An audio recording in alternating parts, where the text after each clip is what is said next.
Hello everyone, welcome to Map My Tutor. My name is Dr. Sugandha and I am your chemistry tutor. In this session, I am going to discuss NEET 2025 Chemistry PYQ. See, let me be very honest, this exam was not at all difficult.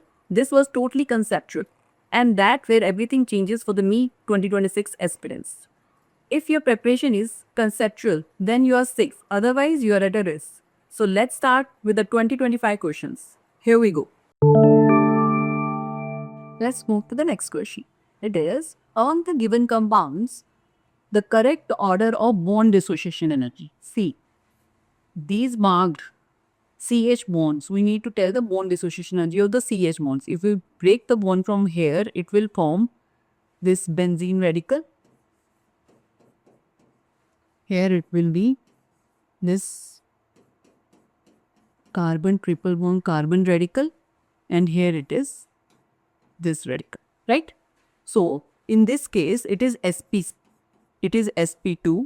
and again sp2, but somewhat less resonating in this case and more resonance in this case. Here it is sp. So if it is sp bond, the bond dissociation energy required in this case will be the highest one. So these two options will get cancelled.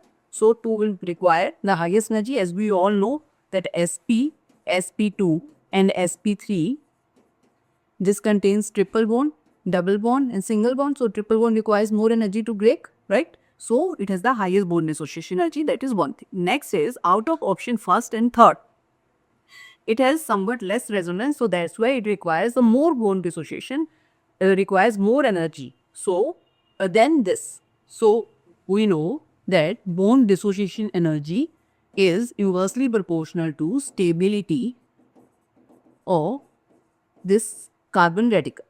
Okay, so out of these two, the third is more stable than first and then second. Stability order of this, because it has less resonance, and so the bond dissociation energy will be 2, 1 and then 3. So out of these three, option comes in first. So A is the right option. The bond dissociation energy is inversely proportional to stability of this, and out of these two options, this is more stable, so less bond dissociation energy is required.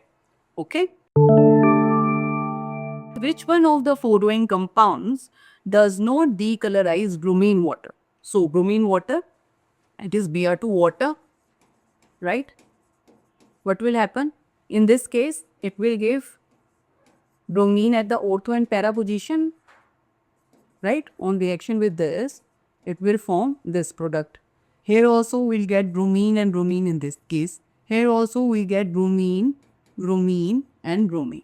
But this benzene, here there is no possibility of reaction with bromine water. So this will not decolorize with bromine water. So A is the right option. Okay. There is no double bond, no option. This will not react. Cyclohexane will not react with bromine water. Okay. The major product of the following reaction. It is first, this we all know that CH3MgBr is what? It is Grignard reagent, a very famous reaction, and it is very important reagent also. When it is in excess with this, there are two reacting sites now. One is keto, one is cyano. Grignard reagent reacts with keto as well as cyano. Let's see the mechanism, how it will go. In this case, it is CH2 and then cyano, right? When we react with CH3MgBr, it is CH3 negative and Mg positive, right? This negative will attack at this carbon. It will go up, O negative. This positive MgBr will go here, right? So it will give CH3 OMgBr, and this CH3MgBr is in excess. It will also react with this cyano molecule and can form this, this is cyano molecule. Let's raise this. It will also react with this cyano, that this will also react with this cyano molecule, right? So it will form imine. It will give CH3 double bond N MgBr. So when CH3NgBr, that is Grignard reagent, will be in excess, it will react both with keto as well as cyano with keto it will form this, and here with the amine group. On reaction with H3O positive acidified, it will give like this CH3, this OMGBr, this MGBr will dissociate and form OH. So it is CH3OH in this case alcohol from keto, and in this case it will form this, and MGBr will also go and it will form CH3 and double bond O. So keto will form from cyano. So whenever Grignard reagent reacts with cyano, it will give keto. Okay, let's see the option.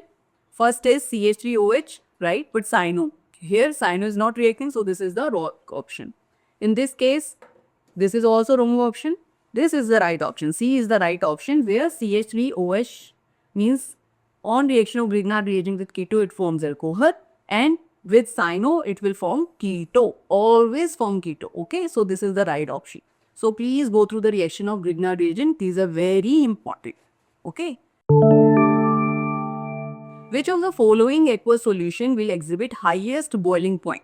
You know the formula of boiling point? That till delta TB is equal to I kBm, right? Here it is molar, so we consider molality with molarity, and we will see I is dissociation. How much dissociation? So urea and glucose here is not dissociated. It is non-electrolyte. So the value of I for urea and glucose is 1. Let's see for KNO, it is KNO3 positive will dissociate as K positive and NO3 negative. That means 2 ions. Na2 SO4 will dissociate as 2Na positive and SO4 2 negative. That means 3. Here we can see delta TB is directly proportional to I. So greater the value of I, delta TB will be highest. That means highest boiling point. So C is the right option. Now you can also solve by putting the value of molality over here and I value over here. You will get the maximum value for boiling point for the C option. Okay, but for cutting the time in exam, you should go through just directly the delta TB is directly proportional to I. Highest value of I, we can see from I zone directly that it is highest for Na2SO4. So the right option is C. Okay. Match list 1 and 2. Again the match question C. It is direct question. You can solve it directly in a fraction of seconds. As you know, the catalyst, these are all our catalyst. Haber process, in this we use iron catalyst only, right? Waker oxidation, lead chloride, right? Wilkinson catalyst, we use this PPH33 RHCl. This is a Wilkinson catalyst, and Ziegler catalyst is titanium tetrachloride with aluminium trimethyl, right? So A goes with 1, B with 2, C with 3 and D with 4. So C is the right option. So you should learn all the catalysts. These are the important catalysts. At least learn these one. Ziegler, Wilkinson, Haber process, Waker oxidation. Okay, these are important. 5 moles of liquid X and 10 moles of liquid Y make a solution having a vapor pressure of 72. Okay, let's see. Nx is 5. Ny is 10. Right? Vapor pressure of 72. This is the observed vapor pressure. Now we need to calculate from these terms. The vapor pressure of pure X and pure Y is 63 torr and 78 torr. Okay. Which of the following is free regarding the described solution? That either the solution will show positive, negative deviation, or it is ideal or greater than the sum of the individual volume. Let's see. So the formula is PS is equal to P naught X chi X plus P naught Y chi Y, right? So PS is equal to P naught X is what? 63 torr. So 63 multiplied by this chi, this is mole fraction, that is pi by 15 in case of X, plus P naught Y is 78 torr multiplied by 10 by 50. Okay. So if we solve, we will get the answer 73 torr. Okay. And the observed value is 70. So ours calculated one is greater than the P observed. So in this case, we will see the negative deviation. Okay. So if the calculated is greater, the negative deviation will come in the graph. Okay. Sugar X is found in honey.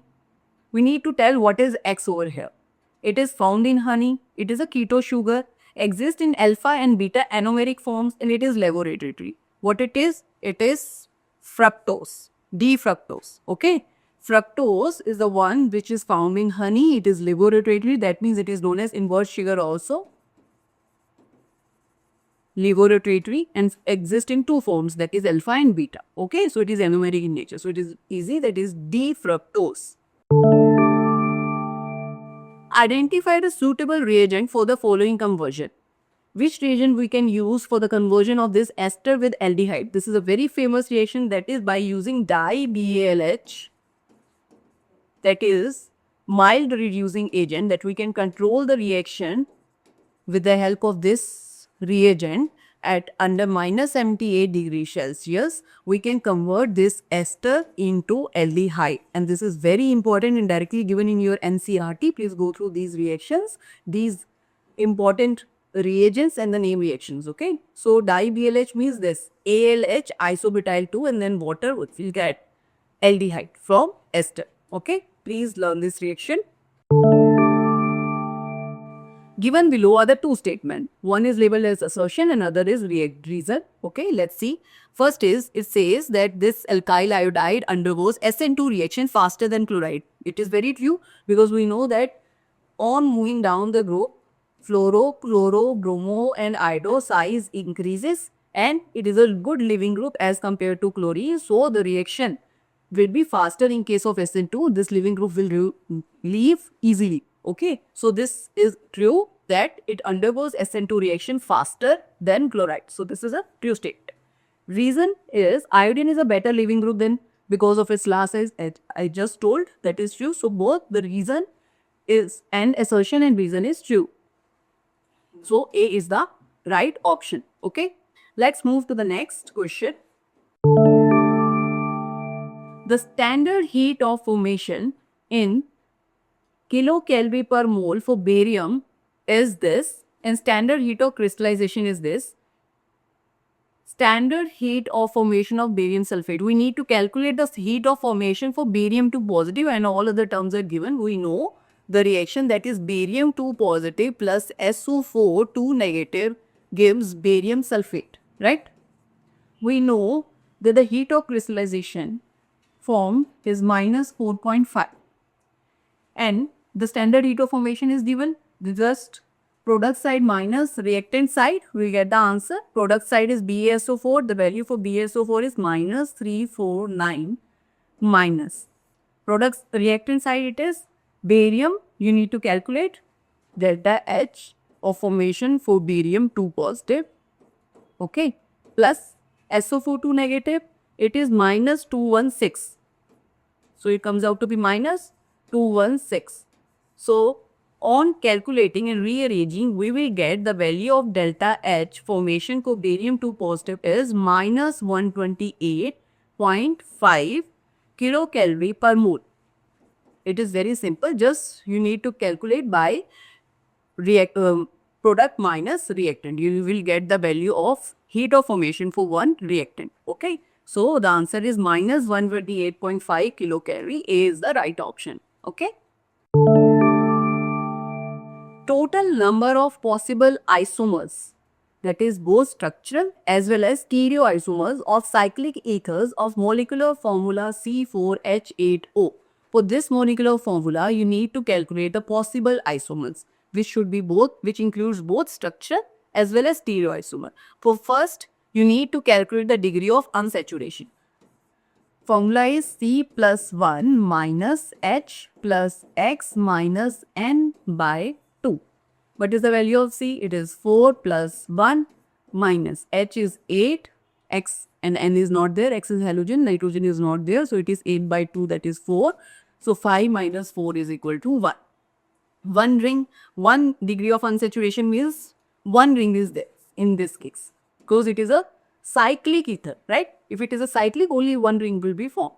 So it can be, right? This is first possibility. 1, 2, 3, 4, 4 carbon, 8 hydrogen, 2, 4, 6 and 8 and oxygen first. Second possibility is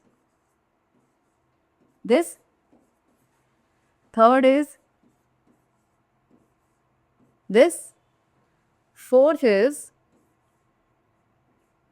this. Fifth can be this, right? And sixth can be. So these are the 6 structure possibilities. True. Now we need to see the chiral carbons for calculating the stereoisomers. Is there any chiral? No. So 1. Here is there any chiral? No, because from this carbon it is same. So only one isomer will be there, right? In this case, this is a chiral carbon. This group is different. This is different. This is different, and one H is there. So two stereoisomers are possible in this case. In this case, only one, because both the methyl groups are same. This is a meso compound, right? So 3 possible structures are there.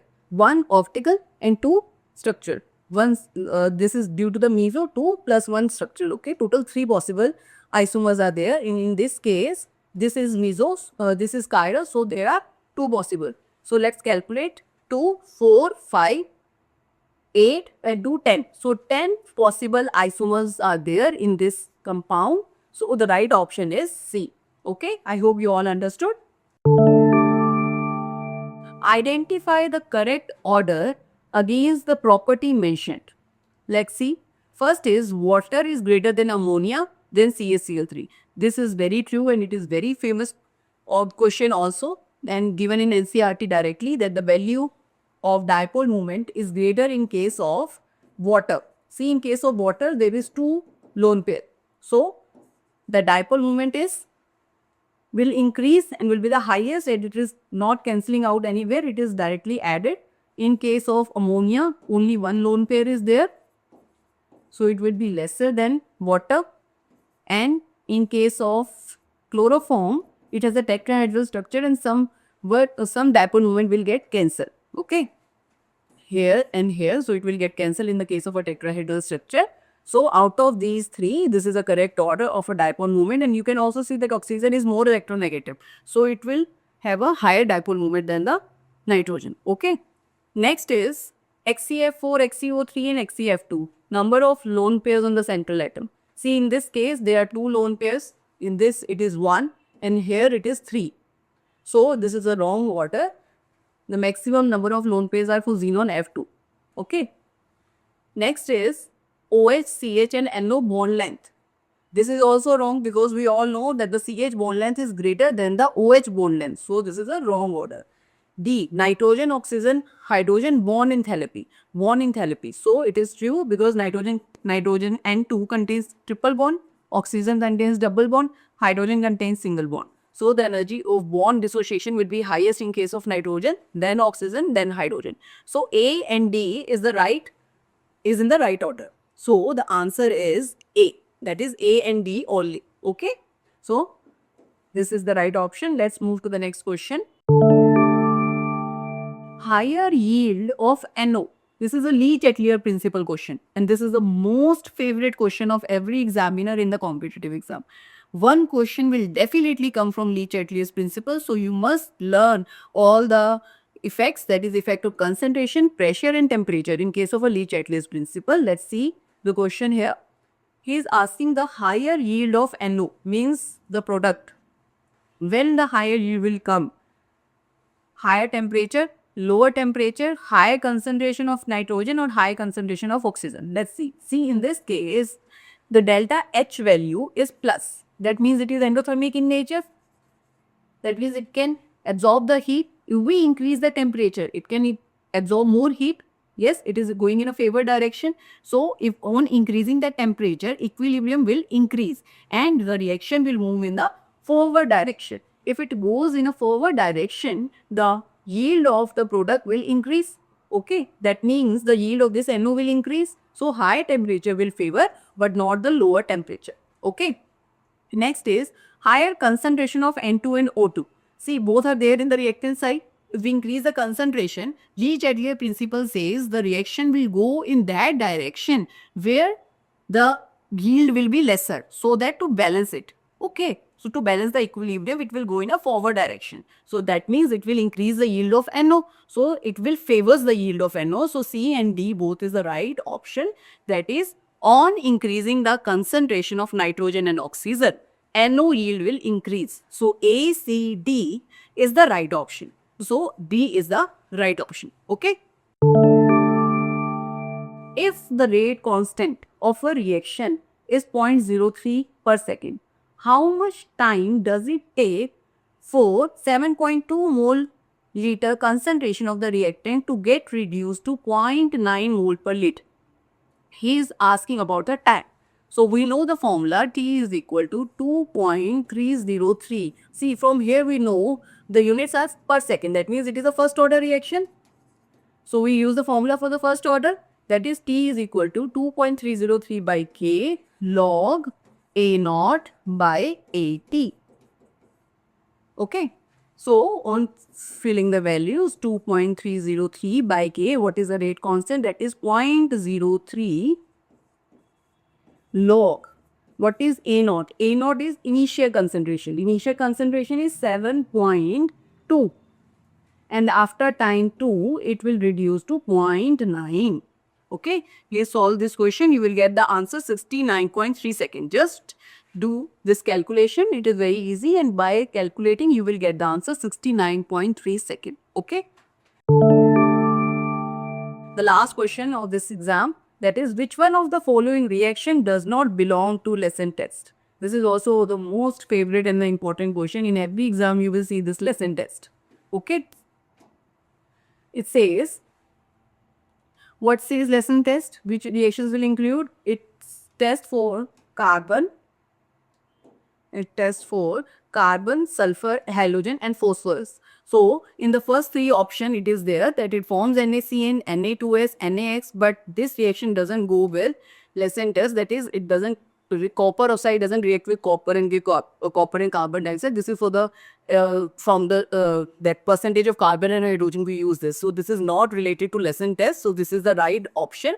All these belongs to lesson test, and we need to calculate does not belong. So D is the right option. Okay. So here we end up with the NEET 2025 chemistry BYQs. Okay. Please do all the questions related to main reactions, reagents, lesson test, and that Lee-Chatelier principle, Vesper theory, electronic configuration and D and F log. These are such questions which will come in each and every competitive exam, and these are very easy. Just go through these questions. Thank you.